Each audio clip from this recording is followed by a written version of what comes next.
Hello, and welcome to the Notary Business Talk, the podcast dedicated to sharing ideas, strategies, and techniques to help grow your business and improve your life. And now, with more than 2 decades of notary business experience, your host, Abraham Zamora, the notary entrepreneur. Well, hello, everyone, and welcome to another episode of the Notary Business Talk.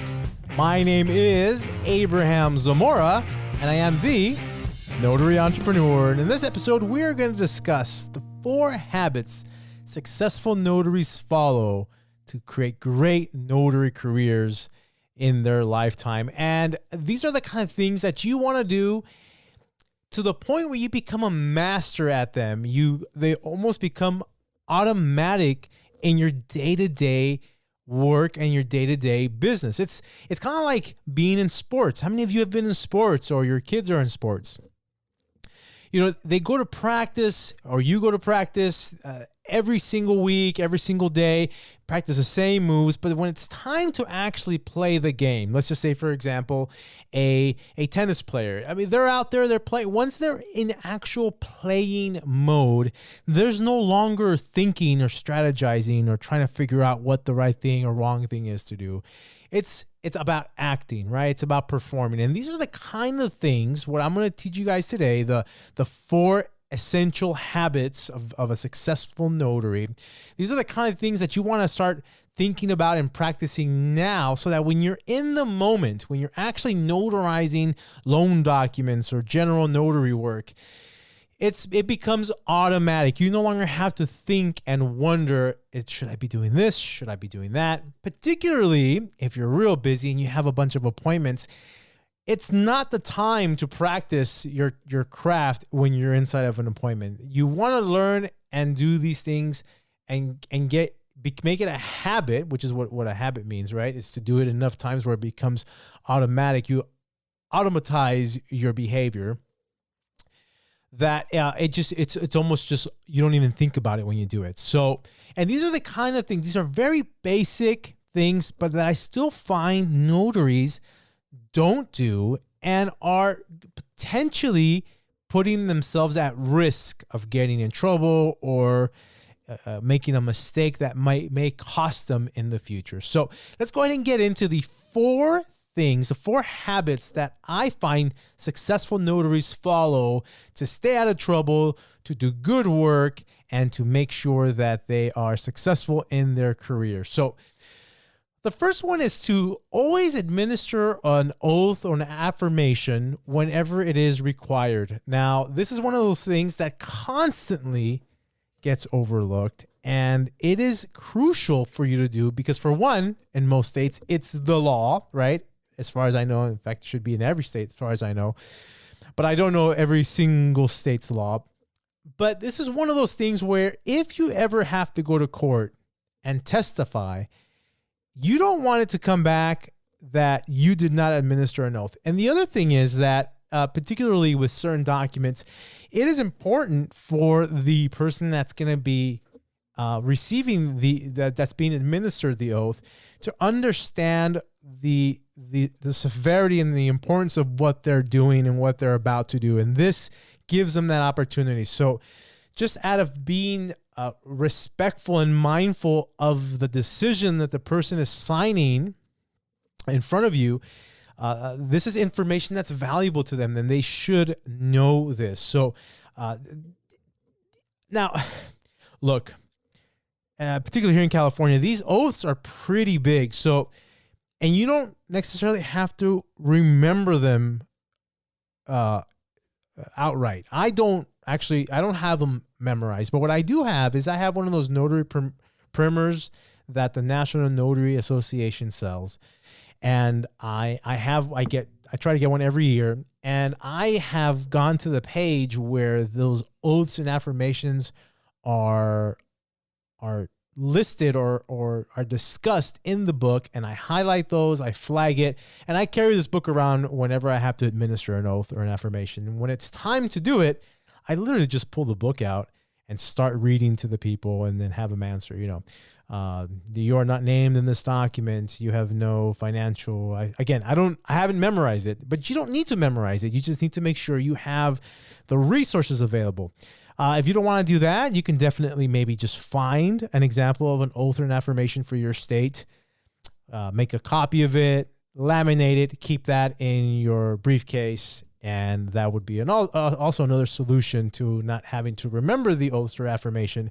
But it's one of those things that you definitely want to make it a habit to do whenever it is required in your notarial duties. All right.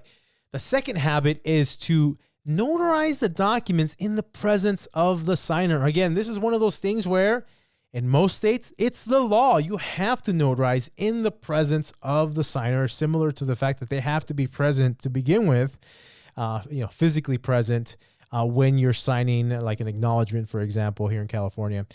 But it's also just, it's a smart thing to do that because you definitely don't want to notarize documents ahead of time, like if you're doing loan signing documents. I know a lot of notaries do this.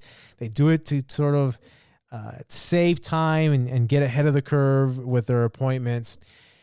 You're not supposed to do that, guys, and you don't want to get caught in a situation where you get busted for doing that. It's not the way it's supposed to be done, and it can work on the flip side, right? Some notaries won't notarize the documents at the actual closing table if it's a set of loan documents, and then they just try to remember to do it later on, particularly if you're running behind schedule.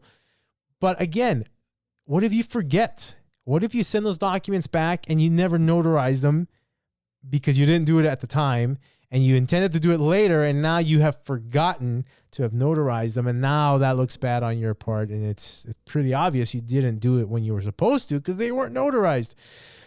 The other risk with doing this, and the reason why I recommend everyone, again, aside from being the law, that you notarize documents at the closing, at the signing table, is that you definitely don't want to have pre-notarized, pre-filled out acknowledgements.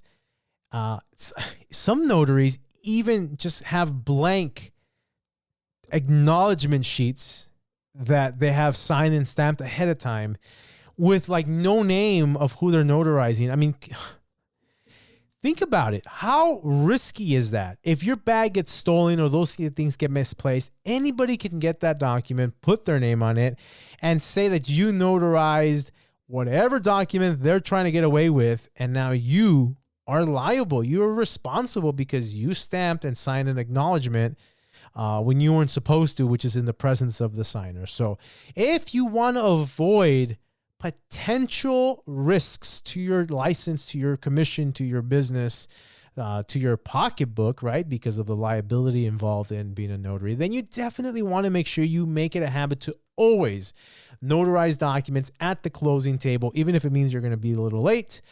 For the next appointment, we don't obviously want that, but that is just, it's one of those things that you just don't want to compromise on. So always notarize documents in the presence of the signer, never before, never after. It's a good habit to make sure you maintain. All right. Number 3 is always keep a journal, a notary journal. Now in California, we need to have a journal for everything we do that needs to be notarized. But I know there are some states that don't require a notarization. Even if it's not required, you should do it. Some states don't require you wear a helmet when you're riding a motorcycle, but you probably should, right? Or a seatbelt, right? I don't know how many states there are where they don't require seatbelts anymore, but there was a time where they weren't required, but you probably should do it. This is one of those things where even if it's not required, you should definitely keep a journal entry of everything you do. Now, again, this is just from hearing other notaries when I talk to them. In California, it's required, so it's a non-issue. You have to do that, right? But in states where it's not required, you want to definitely keep. This is the only thing you have to show as proof that you signed somebody, that you notarized them, what you notarized. Be specific on the type of documents you notarized. Some people will put like no loan documents, And that's what they notarize. What the heck does that mean? What if somebody comes back? Let's just say you sign a set of loan documents and it has 5 documents that were notarized, and somebody, because there's some legal trouble, wants to find out, hey, did you actually sign this grant deed and notarize this grant deed on this date? What are you going to do if on your notary journal you just put loan documents and you didn't specify the actual documents that were notarized? You have no recourse. You have no way of proving whether you did or did not notarize a specific document, and now you're in deep trouble because you're standing in front of a judge and you have no way of defending yourself. You have no proof. You have no way of defending yourself. And then what's stopping somebody else from adding another document to that pile of notarized keep a journal. Be very specific about the things you're being notarized that are being notarized. And another thing is, and again, I'm an expert in California because I've been doing it here for 20 years, but in other states it may be different. But here in California, not every document is required to have a thumbprint. But again, unless the signer objects, I will have them put a thumbprint on every single document that I get signed and notarized. It's just additional information that will help me in the future. It's not required, but will it help me? If it ever comes back that a document was signed by someone that technically claims wasn't them, but I have their thumbprint, anybody can forge a signature. But if I have their thumbprint, how many people can forge a thumbprint? So for me, it's one of, and if I'm being very honest, I have never once had a signer say no to me having their thumb printed. So I would not be worried about them saying no about you wanting to get a thumbprint on your journal. So keep a journal, guys. If you don't have one or aren't required to have one, do it anyways. This is the kind of things that will keep you out of trouble and stay in business. Number 4, carefully identify the signer. Again, basic it would seem, but I'm still blown away at how some notaries don't really take the time to be meticulous about how they identify their signer. And okay, every state has IDs, right? They're all different from state to state. The National Notary Association has a book that comes out every year about what IDs are supposed to look like, what identification features you need to look out for to know that an ID is valid, is real, is true and correct. You should have the expertise of knowing, for one, what a valid ID looks like in your state. So for example, in California, in our state, the signature is a little beveled. It's a little raised up. So we can feel that the signature is kind of coming up a little bit. There's like a second picture, like a hologram. If you kind of shake or twist the card up and down, you can see a second sort of image on the background. But here's the big one that I think a lot of notaries don't even realize, is that a lot of states have this sort of holographic image that's naked to the eye unless you have a black light. The kind of light that the bouncer checks when you're trying to get into the club. You know who you are, ladies, trying to get into the club with a fake ID. No fake IDs here. Everyone has a real ID because you guys are notaries and you're professionals and you like having a good time. So that's a good thing. But get yourself one of those little black lights. Very helpful. And just another layer of identifying the signer and making sure that the ID you are using is valid, is true, is correct. It's these little things, these sort of almost automated habits that notaries can do now and practice and be set up with. Go out there and buy those books. Learn about how different IDs look and kind of what to do to identify them. Go get yourself a black light, right?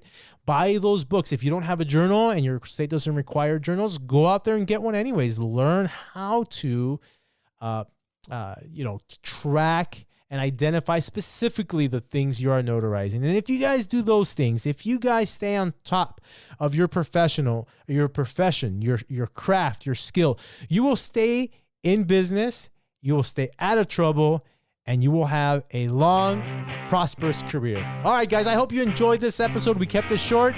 Until next time, take care and stay productive. We hope you enjoyed this episode of the Notary Business Talk. To learn more about becoming a notary entrepreneur or to find out how Abraham can help you achieve your business goals, visit notarybusinesstalk.com.